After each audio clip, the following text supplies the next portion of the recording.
మహానటి నటిస్తున్నటువంటి హరీష్ రావు త్యాగదనుడా?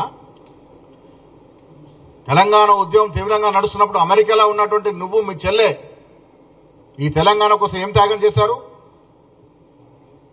అధికారం వచ్చిన తర్వాత ఉన్నపనంగా వచ్చేసి మంత్రులుగా ఎమ్మెల్సీలుగా ఎంపీలుగా చలామైన మీరు ఏం త్యాగం చేశారని రాజీవ్ గాంధీ గురించి మాట్లాడుతూ ఉన్నారు.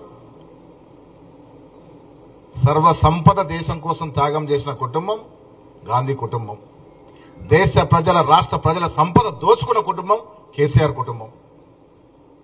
ఈ దేశంలోనే అత్యంత తక్కువ సమయంలో అత్యంత ఎక్కువ దోచుకున్న కుటుంబం రాజకీయ కుటుంబం ఏదైనా ఉంది అంటే అది కేసీఆర్ కుటుంబము. ఇది దేశ ప్రజలందరూ తెలుసు. అడ్డగోలుగా భూముల పేరిట, నిధుల పేరిట, నియామకాల పేరిట రాష్ట్ర సంపదను దోచిన మీరు గాంధీ కుటుంబం గురించి మాట్లాడితే ప్రజలు అసహించుకుంటారనే మాట గుర్తుపెట్టుకోవాలి కేటీఆర్ గారు. నిన్న అరెస్టు డ్రామా తెరదీశారు.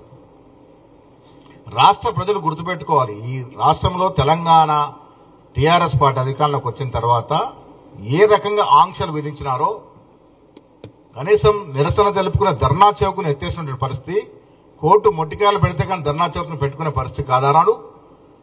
మాలాంటి కాంగ్రెస్ నాయకులు ఎన్ని వందల మార్లు గోరెంటు బంద్ చేసిన సందర్భము, మాట్లాడే స్వేచ్ఛ లేకుండే, ప్రజాస్వామ్యంలో ధర్నాలు చేసే స్వేచ్ఛ లేకుండే, అలాంటి నిర్బంధ పాలన నుంచి పోయిన సంవత్సరం సంఖ్యలు తెంచుకొని ప్రజాపాలన వచ్చింది. రేవంత్ రెడ్డి గారు ముఖ్యమంత్రి అయిన తర్వాత ఈ రాష్ట్రంలో ఎక్కడ కూడా నిర్బంధం లేదు. పోలీసు నిర్బంధం, ఎవరిని గృహ నిర్బంధం చేయలే, ఎవరిని అరెస్ట్ చేయలే. మాట్లాడుకున్న స్వేచ్ఛ ఇచ్చాం, ధర్నాలు చేసుకున్న స్వేచ్ఛ ఇచ్చాం. రండి మీరు ముఖ్యమంత్రి మాట్లాడదాం సమస్యలుంటే.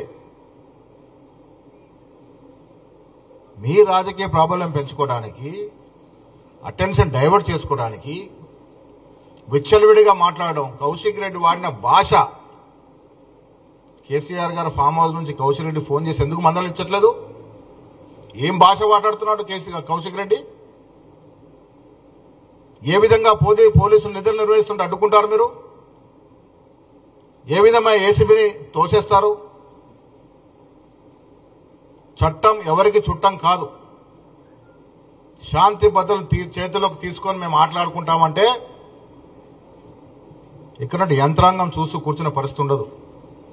శాంతి భద్రతలు మాకు అత్యంత ప్రయారిటీ.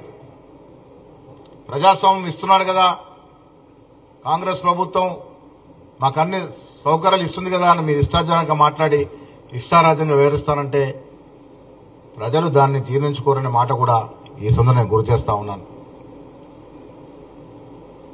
మీరు చేసిన దోపిడీ, హరీష్ రావు మీద చీటింగ్ కేసులు బుక్ అయినాయి. ఎందుకు అవుతా ఉన్నాయి? 10 ఏళ్లుగా మీరు చేసిన దోపిడీ ఒక్కడొక్కడిగా బయటకు వస్తా ఉంది. ఇవన్నీ మర్చిపోయి, మీరు చేసిన దోపిడీ మర్చిపోయి, మీరు చేసిన లూటీని మర్చిపోయి మేమేదో సజ్జనులు అనే విధంగా పలికే ప్రయత్నం చేస్తా ఉన్నారు. ప్రజలు ఇంకా మర్చిపోలేదు. 10 ఏళ్ల నిరంకుశ పాలన, మీరు జరిపిన పాలన ఇంకా ప్రజల మధ్యలో మెదులుతూనే ఉంది. మీరైతే పగటి కళ్ళు గంటా ఉన్నారు. ఈ రాష్ట్రంలో బీఆర్ఎస్ పార్టీ ఇంకా ముందు రాజకీయ మనుగడ సాధిస్తుందని నేనైతే అనుకోవట్లేదు. నాకు తెలిసి నాయన కొడుకు, తండ్రి కొడుకులు తప్ప ఎవరూ ఆ పార్టీలో మిగిలే పరిస్థితి లేదు. పగటి కళ్ళు మానేయండి. లేనిపోని విమర్శలు, సంబంధం లేని విమర్శలు చేయడం మానండి. రాష్ట్రం సంవత్సరం పాటుగా చాలా అభివృద్ధి కార్యక్రమాలు చేసుకుంటా ఉంది, సంక్షేమ ఫలాలు ఇస్తా ఉంది, పండుగ జరుపుకుంటున్న వేళ ఇది. ప్రజలందరూ మమేకమై జరుపుకున్న పండుగలో మీరందరూ కూడా, ప్రతిపక్ష పార్టీలందరూ కూడా మమేకం కావాలని చెప్తా ఉన్నాం. కిషన్ రెడ్డి గారు